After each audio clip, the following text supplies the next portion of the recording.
El regreso de los ejércitos patriotas y la campaña libertadora de 1819. De los Llanos a Boyacá. Narración de profesor Franklin Boutin Soto. A comienzos de 1819, la autoridad española en la Nueva Granada parecía más sólida que en cualquier momento desde los levantamientos de 1810. Las principales ciudades estaban en manos realistas. Las instituciones administrativas habían sido restablecidas.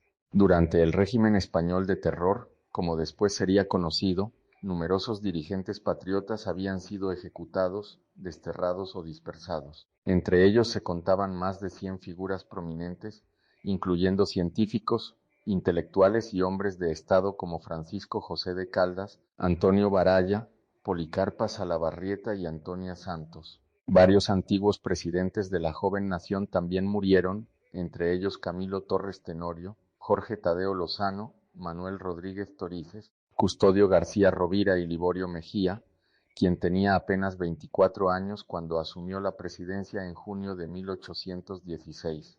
Guarniciones militares españolas ocupaban corredores estratégicos. La reconquista dirigida por Pablo Morillo había restablecido el poder imperial con considerable fuerza. Sin embargo, bajo esta apariencia de control, la autoridad real enfrentaba debilidades estructurales. La guerra había agotado las finanzas. Largas líneas de abastecimiento unían puertos costeros, ciudades andinas y zonas fronterizas a través de geografía difícil. Las lealtades locales seguían siendo inestables. El mantenimiento del orden exigía tropas que España no podía reemplazar fácilmente.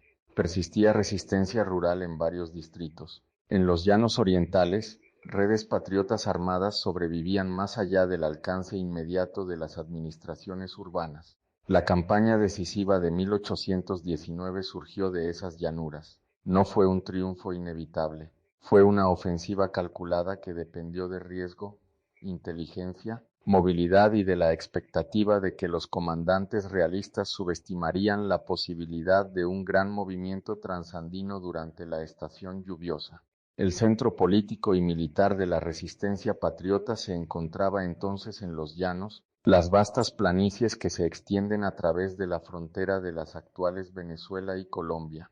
Estos territorios eran duros, inundables por temporadas, escasamente administrados y difíciles de dominar para ejércitos convencionales. La guerra de caballería, el conocimiento local y la resistencia física importaban más que el rango ceremonial.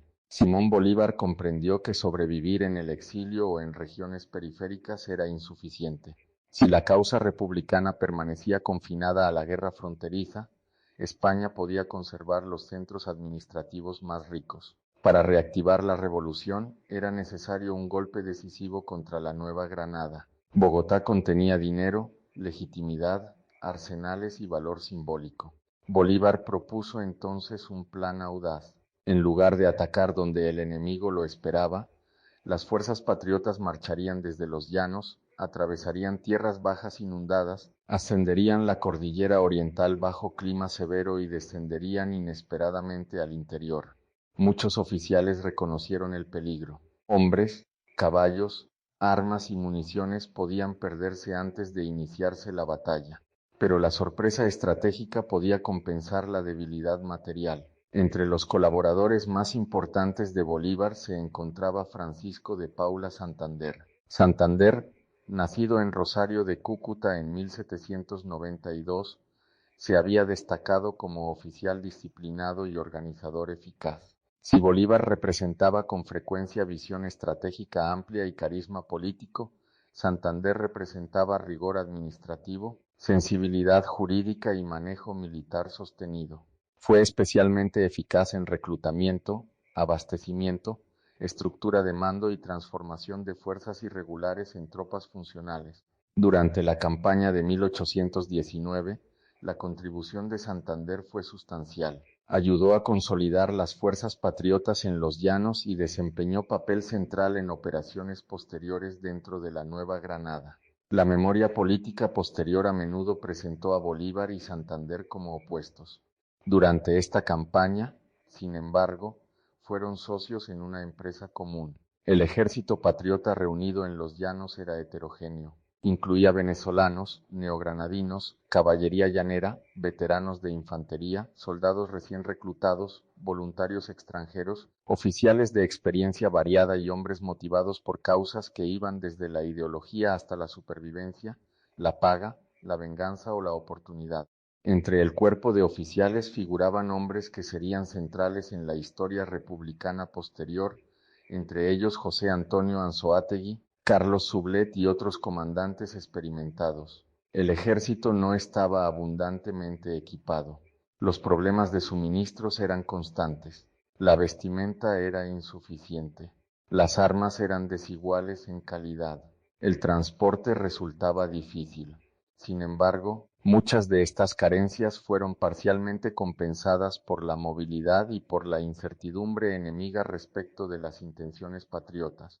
La marcha comenzó durante la estación lluviosa de 1819. Esta decisión sorprendió a contemporáneos y a historiadores posteriores. Las llanuras inundadas transformaron el movimiento en una prueba física severa.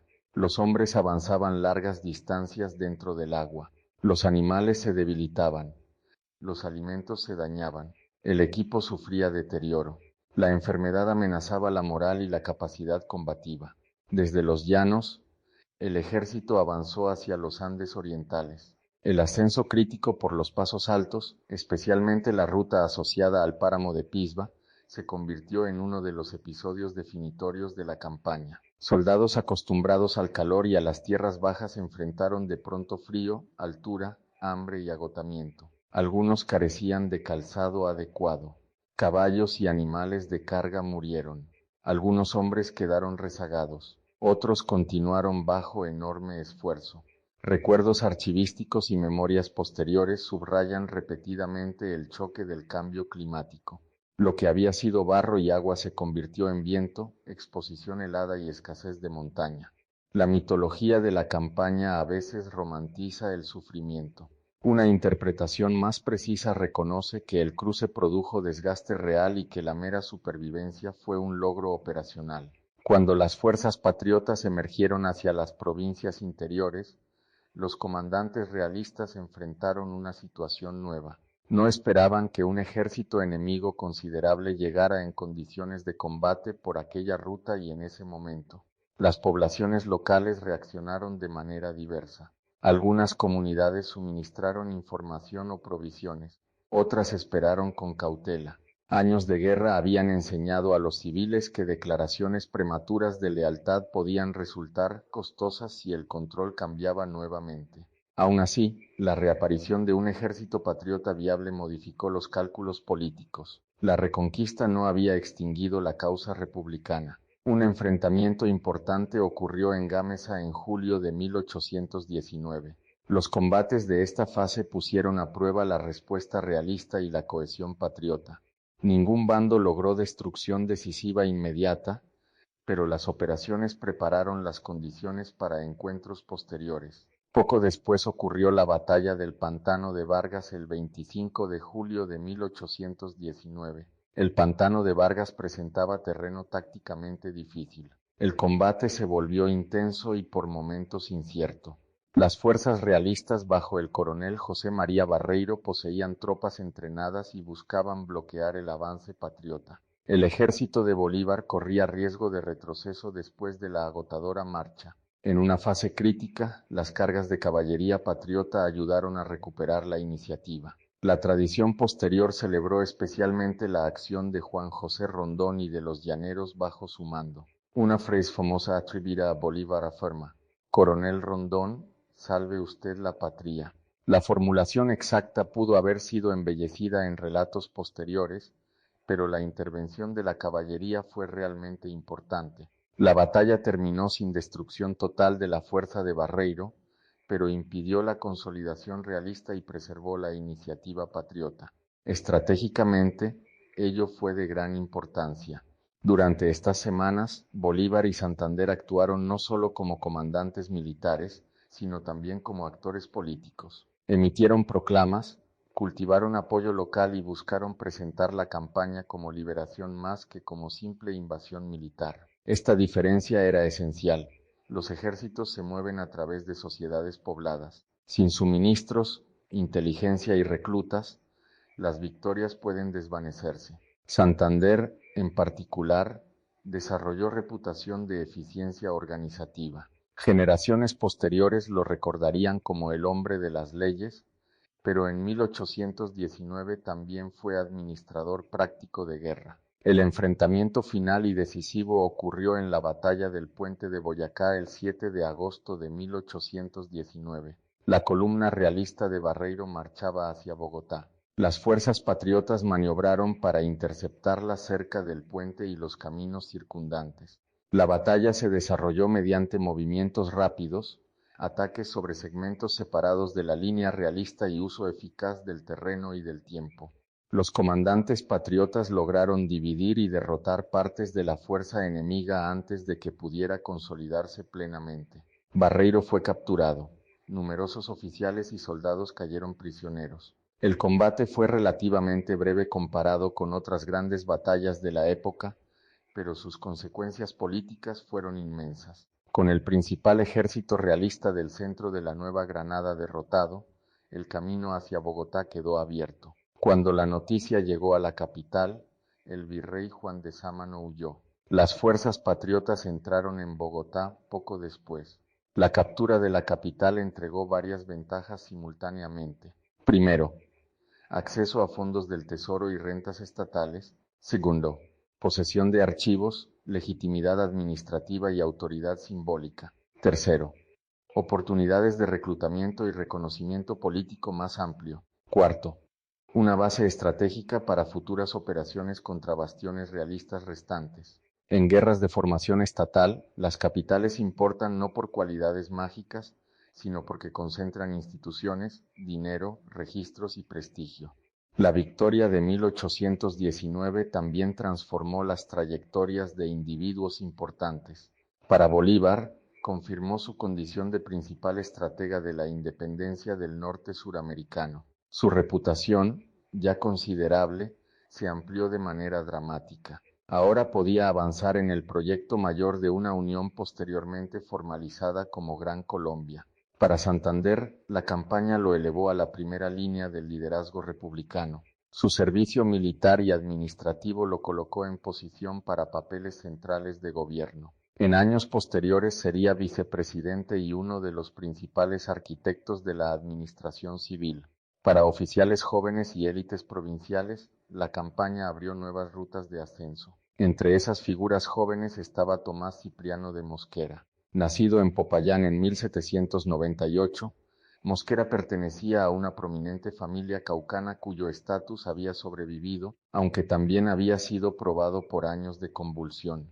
Durante la era libertadora, ingresó al servicio militar dentro de la causa patriota. Aunque todavía no era estadista nacional, formaba parte de la generación cuyas oportunidades fueron creadas por el colapso de la autoridad imperial y la expansión de los ejércitos republicanos. Las victorias de 1819 tuvieron profunda importancia para hombres como Mosquera. Bajo el restablecimiento español, el ascenso de la élite seguía dependiendo en gran medida de estructuras imperiales de nombramiento. Bajo la victoria republicana, el mérito militar, las redes personales y la lealtad demostrada al nuevo orden podían acelerar carreras con rapidez. La posterior prominencia de Mosquera como general, diplomático, financista y presidente no puede entenderse separada de este momento de transición. La campaña de 1819 ayudó a crear el mundo político en el que ascendería.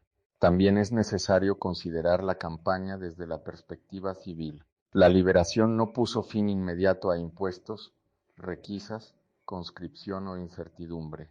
Los ejércitos requerían alimentos, animales, vestuario, inteligencia y trabajo. Las comunidades rurales con frecuencia soportaban estas cargas sin importar cuál bandera hubiera llegado primero. Sin embargo, muchos habitantes interpretaron la derrota del régimen de Reconquista a través del recuerdo de ejecuciones, confiscaciones y exclusión política desde 1815. Para esas familias, la victoria patriota poseía significado moral además del éxito militar. Los nombres de Camilo Torres, Francisco José de Caldas, Policarpa Salabarrieta y otras víctimas de la Reconquista seguían siendo símbolos poderosos. La campaña también tuvo consecuencias internacionales. Restableció impulso a la lucha independentista más amplia en el norte de Sudamérica. Con la Nueva Granada mayormente recuperada, recursos de su tesorería y de su población podían apoyar operaciones futuras en Venezuela, Ecuador y Perú. Así, Boyacá no fue solamente un hecho colombiano, fue una de las victorias habilitantes de la independencia continental. Los historiadores han debatido durante largo tiempo cuál factor fue más decisivo en 1819. Algunos destacan la audacia estratégica de Bolívar, otros subrayan la organización de Santander, otros señalan complacencia realista, geografía o el daño político acumulado por la Reconquista. Estas explicaciones no se excluyen mutuamente. Los grandes resultados suelen surgir de varias causas actuando al mismo tiempo. La victoria patriota requirió liderazgo, resistencia, inteligencia, oportunidad, cooperación local y errores del enemigo. Si falta cualquiera de esos elementos, la campaña resulta mucho menos segura. Para fines de 1819, el mapa político de la Nueva Granada había sido alterado de manera fundamental. La autoridad española persistía en algunas zonas, pero el centro del poder había cambiado de forma irreversible. La República ya no era un proyecto fugitivo que sobrevivía en regiones remotas. Poseía capital, rentas, ejércitos y legitimidad renovada. Para Bolívar, Santander, Mosquera y sus contemporáneos, la siguiente pregunta ya no era si la independencia podía sobrevivir. La pregunta era cómo se organizaría el poder después de la victoria. Esa cuestión dominaría la década siguiente. Fuentes consultadas para la elaboración de esta conferencia. Archivo General de la Nación de Colombia, correspondencia militar y registros administrativos. Proclamas de Simón Bolívar. Caras de Francisco de Pola Santander. José Manuel Restrepo.